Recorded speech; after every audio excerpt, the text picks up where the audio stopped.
looking at it, we have your 5 players on the screen, and right now we will head on to the Celestial Palace, and I am gonna throw you to our casters, Gideon, Contra, and Leo. Take it away. And away we shall. Here we go. Game number 2, Burmese Ghouls versus Rrq Hoshi. Looking at lanes, it looks like this is indeed going to be a Tank Khalid on Psycho, and he played that Benedetta yesterday, and it looks like this is a little more sane, a little bit more of a throwback, and they are heavily invading in the purple of BG. Yeah, I mean, they want to abuse Khalid's level 1 here. He goes all the way around. He's got the concussive blast as well, so keep note of that. But Ace, he already predicts something that is going to be happening around here, which means that Psycho needs some help.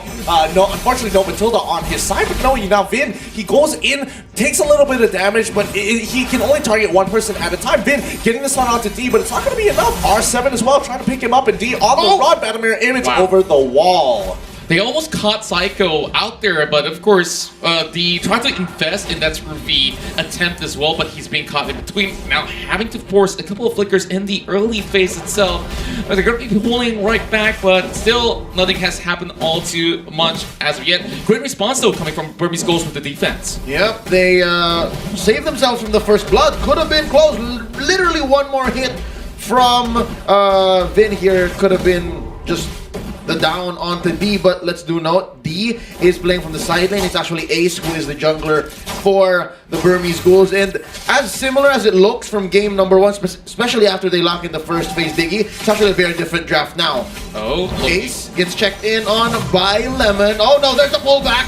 Oh boy, a 4-man investment just to take down Lemon, and he still managed to walk away alive. So members inside of RQ are going to be happy that, okay, we know that all the other members of Burmese Ghouls are already down here. They can definitely start the turtle, but Ruby DD is trying to find a way to pull it away, force the flicker, and here comes the rest of the members of BG. They're already taking a chunk of health away from Psycho.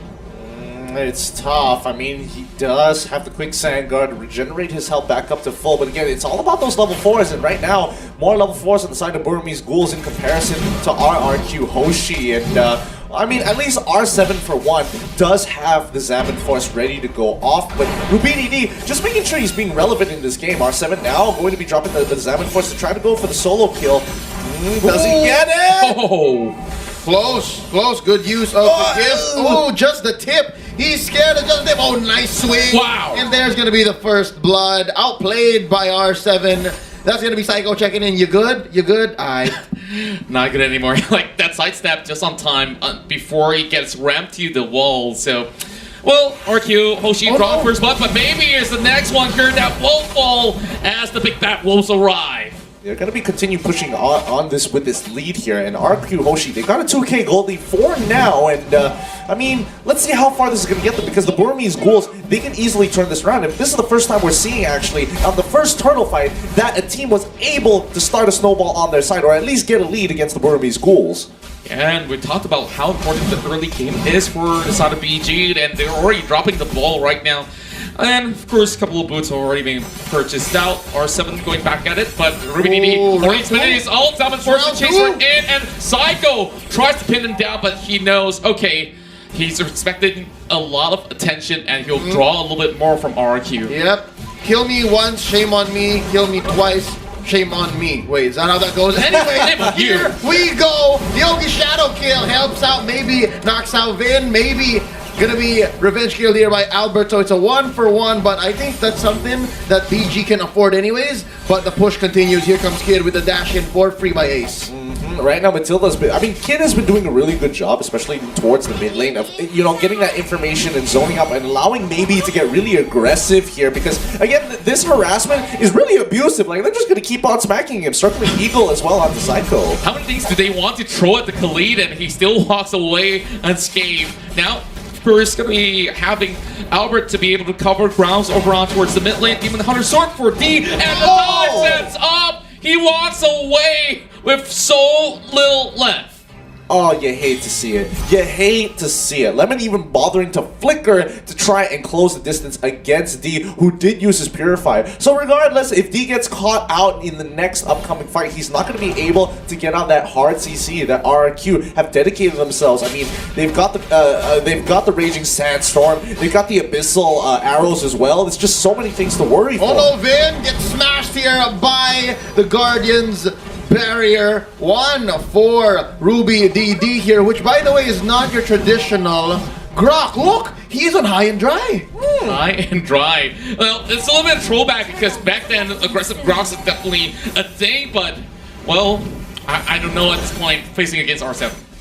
Is this the Burmese meta invading M2 right now? This is amazing. I suppose, but let's see if it works out. It needs to garner some results. If not, it's just going to be standing there in the water. And RRQ, they want to contest this next. They want to contest this turtle, but can they even get it here? Especially with Burmese Ghouls, they're trenched in hard. But yes, they do. They managed to get a steal. 1-for-1 turtles now. Yeah, and not only that, they managed to exchange it with the turret being taken by the side of RQ. So a little bit of different sort of objective are on their eyes right at the moment. But they blazing to wet on towards Lemon. But how long can he last? He will be able to survive, but the rest of RRQ nowhere to be found to be providing assistance, knowing that he does not need any of that. But having more members being sent right through, they are trying to stop the push. Whoa, Sandstorm right hand towards that corner, and Tower Drain has already been popped. Here comes Kit though, knowing that, okay, we've already called off many of these big ticket elements. That was ridiculous regeneration. I counted, what, 2 or 3 ults dropped by the Burmese Ghouls, and Rrq Hoshi was like, okay, let's go. Let's do it again. Quick Sand Guard, and the lifesteal on Lemon, but we almost missed it. Maybe goes down. What a quick blast by RRQ just to take down the Diggy. I mean, yeah, they can afford it, but it's never good to just lose a hero like that. Circling Eagle right now. Psycho is the target. A few slashes laid down onto Albert, and Psycho, in comes Lemon from behind, but that's gonna be a double for free. Ace gets one. The trade on the Kid, and that's gonna be Lemon. Reverse time even in this small pit. That's going to be the flicker out by Lemon. They survive 1 for 2 so far. They go way too deep, and well, I guess that answers your question with the high and dry, right? Like, wow, the Rrq is definitely being placed in that perfect scenario, and they will be able to just reap the rewards by just taking down all these members of RRQ who was hoping to get more catches after maybe goes down. But speaking of maybe, you're here, he's popping the time journey already, so free pay coming from R7, popping out that Zaman Force, and now looking for Ruby DD as well. But, you know, Rrq can last for quite a while as he is buying a little bit more time. Top side, though, 1v1. No, they managed just to pull away, and you know the power of nature, especially with the nature shield, it's great ability. He walks away. It was a 2v1. A 2v1, and unfortunately, that's going to be Albert paying the price, maybe taking a lot of damage here on towards that mid side. But even Vin, he doesn't want to play part of it. Raging Sandstorm coming in from Psycho, but he has no way to get out. Pistol Arrow doesn't land, and that should be it for him. Quick Sand Guard. Just look at the Sand Guard, and it tanks the entirety of the OG Shadow kill, but he will still go down nonetheless. 6-7. Burmese Ghoul looking to secure the mid side of tower, but Vin has just arrived, and Shadow stepping away, and oh my goodness, Pistol Arrow goes all the way through, but not hitting anyone in as of yet. Oh, this is a very slow matchup from either side. I mean, both still maintaining the Goldie, and Burmese Ghouls catching up and evening out that score, both the 1-1. Finally, they get that bottom tier, top tier 1. Burmese Ghouls pull ahead slightly, ever so slightly with gold. Check out the items here on the Burmese Ghouls. D already has 2 core items. That is the Golden Staff and the Demon Hunter Sword. Let's check out Ace here. That's going to be a Blade of Despair right now, just now, and the Raptor Machete. That's going to be Psycho spending here the Rampaging Sandstorm. Albert's in a little bit of trouble here. Zaman Force already being popped up, and R7, he's trying to find a little leeway, but in the middle of it all, you can see Psycho tanking every single thing that he can just to buy some time for RRQ. But just look at RRQ. All the OG Shadow kills gonna be popped up, but the rest of RRQ, they're shoved all the way back to base with a tick of health. How did they even make it out? Okay. styling and profiling on us. The King of Kings show us, all right, everybody's been running away with 1 health. How about all 4 of us do it at the same time? Oh my goodness. I mean, whatever, they make it away with 1 health. It's I mean, the Burmese Ghouls gotta be really frustrated. And all they get is just a tier 1 from mid. So that's all the tier 1 turrets taken out. Lord is on the table. This game is absolutely ridiculous. 9 minutes into the game, only 26 to 24k. Usually by now, we usually see a lead, but both teams going strong and extremely even. Yeah, and each of them actually take that damage distribution from the... Oh, that's caught as Sandstorm has already used up Time Journey perfectly. They use... Oh, And a flicker. that's very costly. Oh boy, man. Oh boy. He might have misclicked that one. And this could be huge. They don't have the Time Journey anymore. All right, here we go. They're coming in. That's a false engage by Ace. I almost thought he was going to pop the shadow kill. Yeah, I thought that he will actually go in for the full commitment, but Ruby BB also occupying Albert. They know, okay, we can't exactly fully take this fight, and Burmese Ghouls, they're waiting for another chance right here, but the rest of Rrq Hoshi, they tried to land maybe a couple of taps of the autos to be able to take down the turret, but you know, they've already got enough of that clear speed coming from D. Wind of Nature picked up by D now, so he's basically safe from Lemon, even the basics from Psycho. And hold up, real quick, Ruby DD, wild charge out of here, and he just leaves Albert in the dust. Yeah, and you can see if he stayed any longer or didn't use the flicker, he would definitely gone down. And that Grok didn't look like he's any potent at all. Great catch with the missile arrow landing, but it's gonna be Time Journey being popped immediately from Baby. And the next one to be caught out is D. He's forcing the flicker away. 50% health left, and now Rrq Hoshi attempts to draw the Lord out of the pin. Kit has to respond right now. They're trying to catch Psycho as well, but Lemon definitely going in for a little bit of protection. Over the back, it's gonna be a flank coming from the Hayabusa. This might just be it. They're looking for Psycho, and he's gonna be putting the quad shadows out there just in case. Great push and pull, but oh boy, we're not getting results here. But Lemon now going in towards mid side. D already popping the blazing duet, trying to stretch the house out, but here comes Ace. Ace will go in for Lemon alongside Ruby DD. They get 1 kill in the process for an exchange against Burmese Ghouls Kid. Oh boy, this is some really good macro coming in for Burmese Ghouls. You can literally see Ace, he's running up topside. There was this fat wave about to crash into that tier 2. And when you see this fight occurring, I would have preferred if D decided to actually, stick around, use the Blazing Duet to his advantage, but he didn't have the ult. So, no choice, he runs up topside and lets Hayabusa stick around. And so far, it went well for them, right? Trading Kid out for Lemon, winning this whole tug of war, because really, Rrq Hoshi could have finished the Lord there, but it took some time for them to say reset, reset, reset, and I think Rrq Hoshi at some point got frustrated. Yeah, and I think honestly, Burmese Ghouls playing a super disciplined game. They will only take fights when maybe is on their side, or at the very least, the rest of Rrq Hoshi, especially for R7, drops down that ult.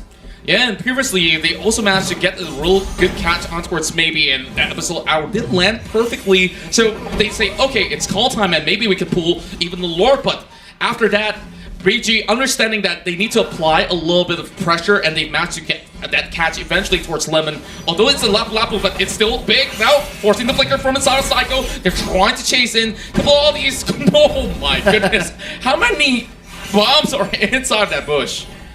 They've stacked up quite a number in there, but at this point, I think Rrq, they're just looking for a macro opportunity to get inside of the Burmese Ghouls. They want to play on the inside, but now Psycho getting caught out. He is gone, and this is going to be the green light for the Burmese Ghouls. Yep. He goes straight on towards Lemon. He might just be the next one on the chopping block right now with Albert focusing on towards Kid. Same goes towards R7. Well, Lemon is still Touch Journey! Oh! It's Journey! It worked out! That's gonna be Lemon down, R7 as well, and that's still gonna be 1 more, 4 down. Vin is the only survivor, and he's running back into his base. This could be the finish. Yeah, look at the timers right now. They don't really have much. Maybe Psycho can come up in 10 seconds, but they can't take as much as they please. And with that, that's a free Lord for Burmese Ghouls.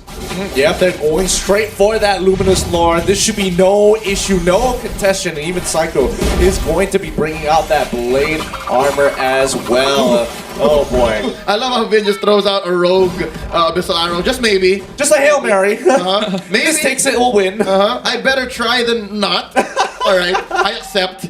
First Lord going over to Burmese Ghouls. He didn't even try to stay to look. Oh, did I get it? He just walks away. I'll just throw this javelin. Maybe I might score the longest throw from the Olympics. Maybe. Oh boy, it's just one of those situations where cool guys don't look at explosions. If he gets it, he's gonna have the best clip of his life. If he didn't, then let's see what happens. Right now, fight about to break out. Yeah, Lemon tries to hold on the front line of the defense for Rrq Hoshi, and there you go. Engagement coming in. Time journey's been popped up, but they're chasing right towards the back though. All these waves coming from this side, and it will be Burmese Ghouls looking to secure one tower up top. They immediately disengage, and they know they've gotten enough. It only takes a little bit of a touch over on its middle as well as on the bottom to just open all the inhibs. They need to get on out of there. At least they're abusing the mobility of Ace to kind of just steal away the economy and act like a complete bully, making sure that they don't have any way to kind of bring themselves back from this economic damage here. And Burmese Ghouls, as you can see, they're 6k ahead against RRQ. So RRQ, no matter how hard they engage, maybe it's just the problem. Yep. Oh, he shadow kill, taking out Vin. You try to chase me? Ha! Come back to your circling eagle now, stunning Lemon. He misses the ult on the Lapu Lapu. That's gonna be D coming in. Time's journey, ladies and gentlemen. That's gonna be a raging sandstorm bicycle down, stopping the fight there, and as well across the map. It's gonna be retreat for Rrq Hoshi. Why did they just let Lemon just stand there? They could have easily taken him out. Yeah, and like it's a very massive call coming from RQ as well, extending all the way outside, out of the turf, just to perhaps find a couple of all these picks, and maybe that might just be an opening for their side, but you know, still they managed to have Lemon still standing. Oh boy, 2 minutes away until the Lauren is back up, and that just means that RQ have 2 minutes to try and catch up to the Burmese Ghouls. Yeah, let's take this time to appreciate what Ruby DD is up to. He has a Bloodlust axe, and I do believe with 2 Legion swords, you're gonna build Blade of Despair. What's going on with this Rrq? I mean, it's the classic Rrq, you know, the kind that deals This a is what lot we're of used to. damage. I mean, look at him! No matter how hard Lemon hits him, and Ruby DD is, as long as there's a wave, I can heal back up to full and just clear the wave, do it again, rinse, repeat. Oh, interesting now. Oh, wild charge. Knocks up Lapu Lapu and no mercy. All the ults, man. Just all the ults. And I think Lemon is going to get away because here comes Albert. Oh, Albert coming right in. I'm not too sure if this is definitely a smart call because they can't really get a catch on towards Ace. 7-4 has been popped up, and Ruby DD, as much as he's a tank, hits the rock, and he's still trying to survive, and he bought so much time for his side of Burmese Ghouls, and he managed to take down Albert. What a great call, and Burmese Ghouls, they are taking whatever they want, because guess what? Game number 2 is going over to the Myanmar side, and we are looking at match point real soon. But Psycho, he's trying to defend for his life, trying to exchange, but look at that live regeneration. But this is it. One more game for Burmese Ghouls, and they will punch their ticket to the grand final. 2 in a row! Burmese Ghouls! If this was a best of 3, they just got, I mean, if this was a best of 3, RQ just got knocked to the lower brackets, but this